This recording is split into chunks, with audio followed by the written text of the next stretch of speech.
Up next is Trudy Kent. And now Trudy is the director of the coalition's post-adoption program and an adoptive mom. And she's going to tell us about the time she thought she knew everything about adoption. Let's see how that went. Here's Trudy with her story. I got this. Come on up here.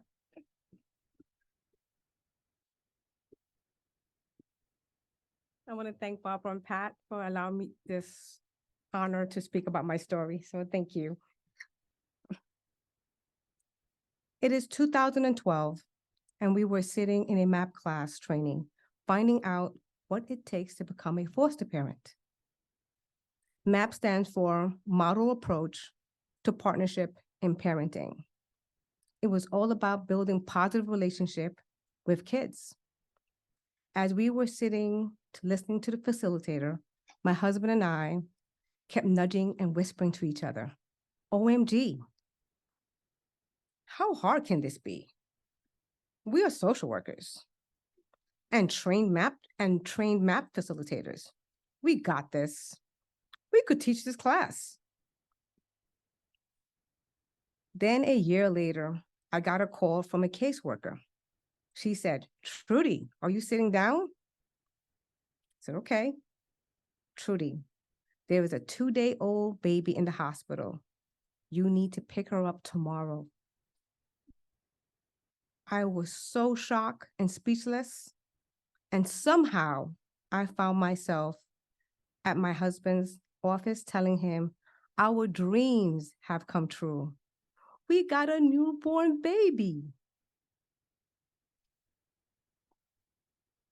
Then in the next moment, we were in Target buying everything in sight. Car seat, diapers, pacifiers, onesie. My husband was like, do we need to buy a roly-poly stacking toys? Sure, why not? We grabbed everything without thinking twice. I was caught up in the joy. We were so full of excitement. We had sleepless night, but we did not feel tired at all. The next morning, we got to the hospital very early. The nurse called our names and rolled out a beautiful brown-eyed baby girl. She was delicious. My heart was melting. The baby wasn't sleeping. She was so alert. She looked at me, she looked at both of us. Then the nurse placed the baby in my arms and told me her name. Her mom named her after a Disney princess. I thought, how fitting. She was a beautiful princess. Then suddenly, reality hits. She wasn't my princess. Her mom already named her. And for a nagging split second, I wish I paid attention in math class.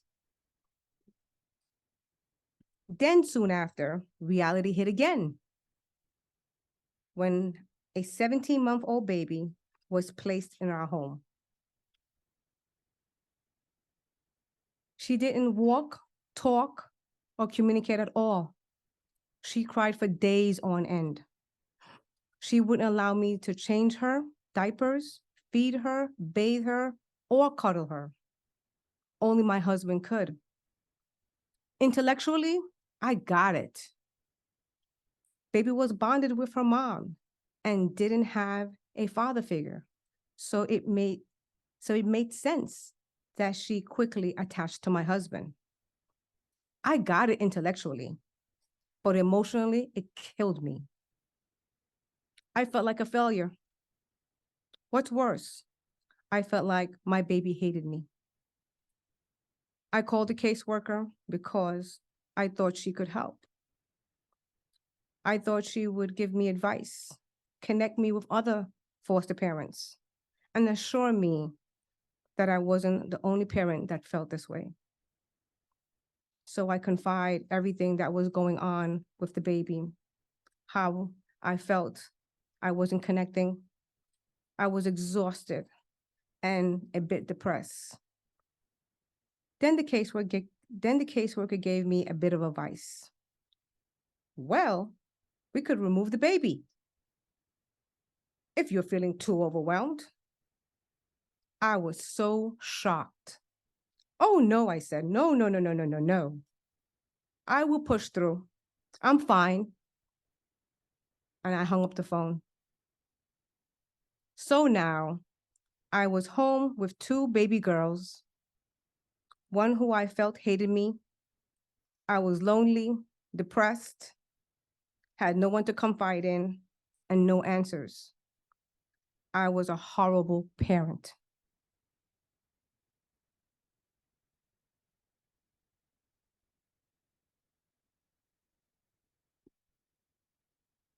The horribleness stayed with me.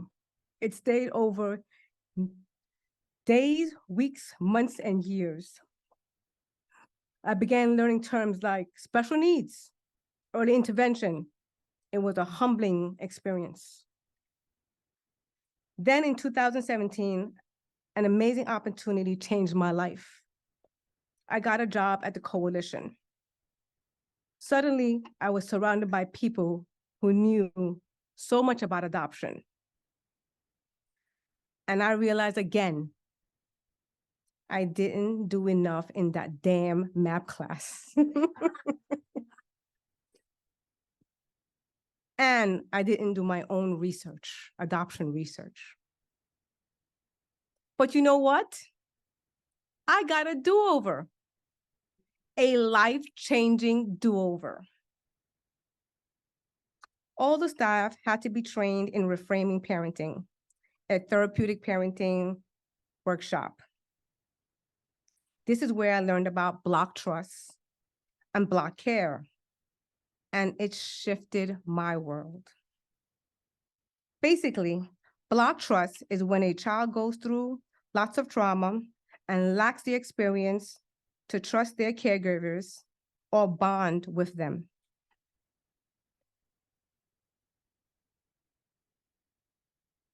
Block care is when the caregivers lack the ability to bond or connect with their child.